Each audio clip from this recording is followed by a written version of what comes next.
వచ్చిన కోరిక.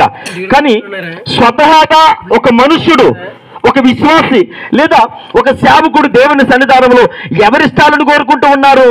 ఇదే దావీదు ఒక చోట అంటాడు, మనుషులను నమ్ముకున్నట్టు కంటే యెహోవాను ఆశ్రయించుడు మేలని చెప్పింది ఎవరు?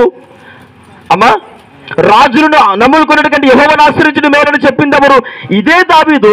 మరి ఇదే దావీదు ఒక చోట అంటాడు, అయ్యా నేను సౌలుకి ఏమైతే బాగున్నో అల్లుడైతే బాగున్నో. ఇప్పుడు దేవుడు అంటాడు, మరి నాయన నువ్వెవరు అసలు?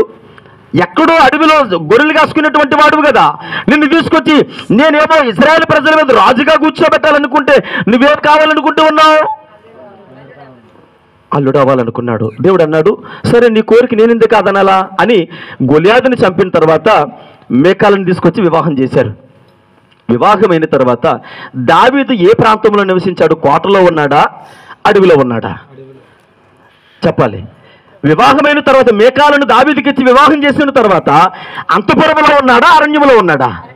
అరణ్యముకి ఎందుకు వెళ్ళాలి? ఎవరిష్ట ప్రకారంగా వివాహం చేసుకున్నాడు. ఎవరి కోరిక అది? ఈరోజు మన కోరికలు దేవుడి మీద రుద్దితే ఎలా ఉంటుందో తెలుసా? అరణ్య ప్రయాణము. చాలా మంది అంటారు, నాకు ఆ అమ్మాయే కావాలంటారు, నేను అతన్నే చేసుకుంటానంటారు. అమ్మ వద్దమ్మా, వాడేంటో నాకు తెలుసు, మంచి అబ్బాయిని చూస్తాం అన్నాం అనుకో, అప్పుడు చచ్చిపోతానంటది ఈవిడ. నేనంటాను శుభ్రంగా కొర తీసేయాలంటోళ్ళే. ఏమంటే తల్లిదండ్రుల ఇష్ట ప్రకారం అవసరం లేదు, పెద్దల ఇష్టం అవసరం లేదు. దైవజనుడు ప్రార్థనా పూర్వకంగా అమ్మా ఇది మంచి జీవితం అని చెప్పడం వాళ్ళకి సంబంధం లేదు. కానీ ఎవరి కోరికలు తెలుసా? ఇది నా ఇష్టం.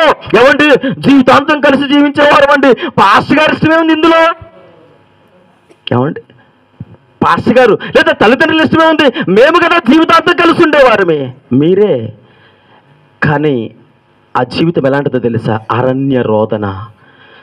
దావీదు తన ఇష్టాన్ని దేవుని మీద రుద్దాడు. మీరు ఆ వాక్య భాగాలు జాగ్రత్తగా చదవండి.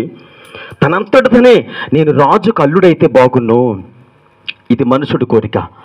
మనం అనుకుంటాం నా జీవితంలో జరగాలి, నా జీవితంలో ఈ కోరిక తీరిపోవాలి, నా జీవితంలో ఇవి పొందుకోవాలి. ఇలా కాదు ప్రార్థన చేసేది. దేవుని సముఖంలోనికి వెళ్ళి గుండెలు బాదుకొని కన్నీళ్లు విడిచి ఆయన పాదములు పట్టుకుని గోచాడుతూ ఆయన అంటాడు కదా, అయ్యా వీరికి నలిగి హృదయంతో ఎవరైతే ప్రార్థిస్తారో అన్నారటువంటి తల్లి దేవుని సన్నిధిలో ప్రార్థించింది. అయ్యా ఎవరిని తీసుకొని వెళ్ళలేదు, గుండెలు బాదుకొని కన్నీళ్లు విడిచి వచ్చింది. అయ్యా ఏలి అనేటువంటి ఏలి దైవజనుడు అర్థం చేసుకోలేకపోయాడు. కొన్నిసార్లు సేవకులుగా మాకున్నటువంటి పరిస్థితులను బట్టి అర్థం చేసుకోలేం. కానీ మీ హృదయ వాంఛ ఎవరు చూస్తూ ఉన్నారు? దేవుడు చూస్తూ ఉన్నాడు.